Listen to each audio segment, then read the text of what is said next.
22 years ago, it was a beautiful day in New York, in Shanksville, Pennsylvania, in Washington, D.C., and in Chicago. And then everything changed. Jane, introduce the guest, please. Well, she's my friend, and she's turned this personal tragedy into living a life in color. She's a voiceover artist, actress. Anthoula Katsimatides was working at the governor's office, the governor of the state of New York, and her brother, John Katsimatides, was working at the Twin Towers. So since then, she has worked closely with the families of the victims, and she's on the board of the foundation who created the National September 11th Museum and Memorial, and she is on the site this morning. Anthoula, how are you doing?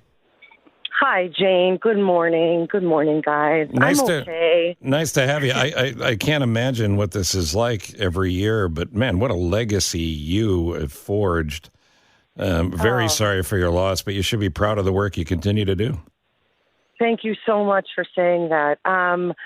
Yeah, it's been 22 years, and honestly, I know it's a cliche to say it feels like yesterday, but it really does. It's been 22 years of living with this pain and with this loss and not having my brother John with us during occasions that, would have been so differently had he been here. But in his memory, I do try to live my very best life. And as Jane said, I try to live in color because John was such a colorful person that I have sort of taken that on. Right. And, choose to live quite brightly and out loud. I'm sure he would have. I hope you feel the same about this. I've always found, I talk to Gold Star families and folks who have lost a son, a daughter, a brother, a sister, whatever the case may be, husband. Mm-hmm.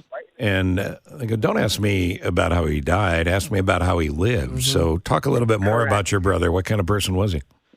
Thank you for asking. That's really a wonderful thing. John was a spitfire, full of life, kind of a MacGyver of sorts, would always kind of disappear and show up, unexpectedly. But at the same time, he was a jokester. He was the life of the party. He was the first one on the dance floor, the last one off the dance floor.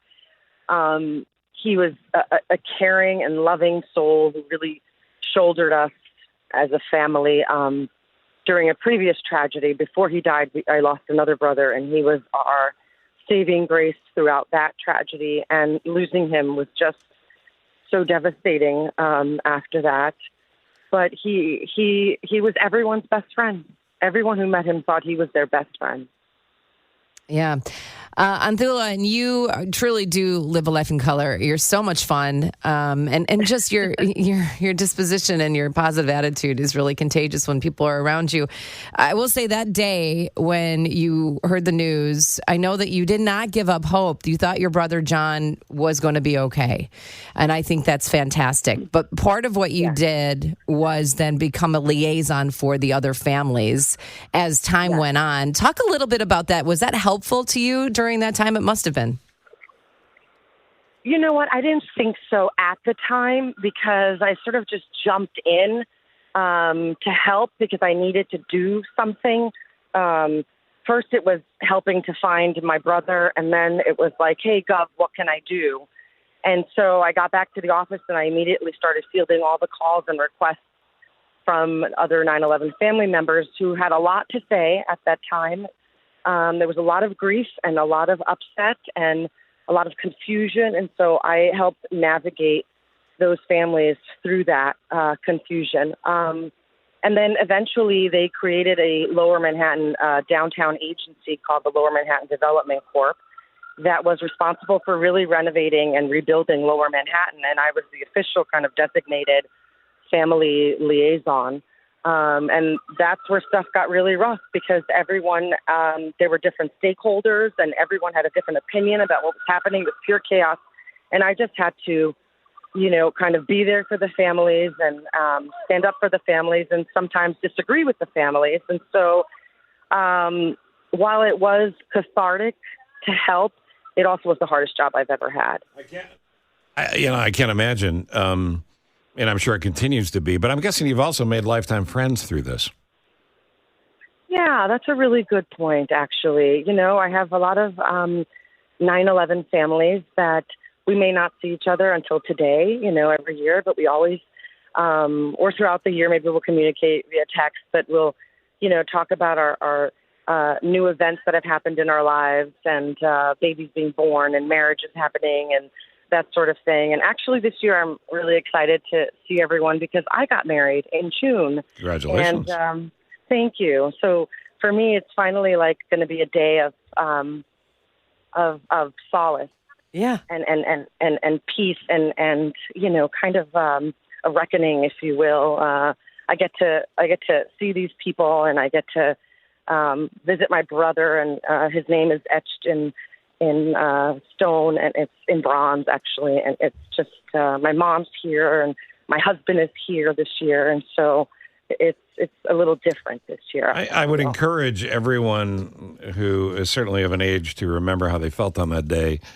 Put it on your bucket list. Get to New York. Mm-hmm. Get to New York to experience the memorial because, and bring your kids. It's impactful. Bring your kids, It really is. regardless of the age, and don't be afraid to bring your kids. Yeah. Bring your kids and explain. It's not a scary place. Yeah, and bring your kids and explain not just what happened, but the heroism of what happened and the fact that 2,996, I think is the number, but people just went to work. 2,897, went to work that day. Just went to work that day, and they didn't get a chance to go home.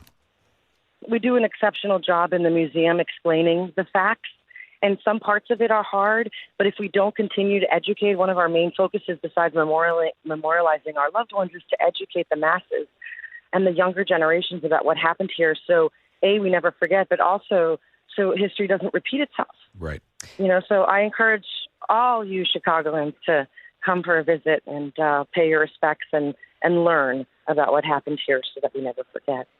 Yeah, I mean, it's like I said, it's impactful, it's moving. And again, the kids that weren't alive when that happened, this is a great place to educate. So this morning, you are on the site, as you have been for the last 22 years, and you'll be reading names? No, today I am not reading names. I usually do that at the pivotal anniversaries, right? So I did it on the 5th year and the 10th year and the 15th year, the 20th year. But this year, we have various politicians visiting the site, and so Kamala Harris is visiting us today. She meets with a few family members, so we go do that, and then we go to the site and we listen for everyone's names, and we say a prayer when John's name is recited, and then we head over to the Cantor Fitzgerald Memorial, where that was the company that John worked for that lost its entire company, 658 people, and we, memorialize him again. And then there's a prayer service that happens at the new church that was lost. It was a Greek Orthodox church that fell on September 11th, and it's the first year that it's been opened on September 11th, where it will have a prayer service that's open to all denominations, and it's a really sacred place. So we're looking forward to doing that as well today. Anthoula, I know you're busy this morning. We appreciate you taking some time. You're a remarkable woman, and tell that new husband of yours he's lucky to grab you. Yeah. I do that every day. There you go. You're the best, Anthoula. Thank you so much. Thank you, guys. Yeah, God bless your family, and thanks for sharing memories of your brother, too. God bless you guys, too. God bless America. There you go. That's what you want. Unity. Yeah. Unity, togetherness. What makes this country great? Yep. That's what it is. And the weeks after they goosebumps, right? Yeah, I get goosebumps. I met her several years after 2001, and I was in shock that her brother was lost in this terrible attack. But she's never been anything but a very positive person, always trying to do the right thing. So yeah, gives me goosebumps.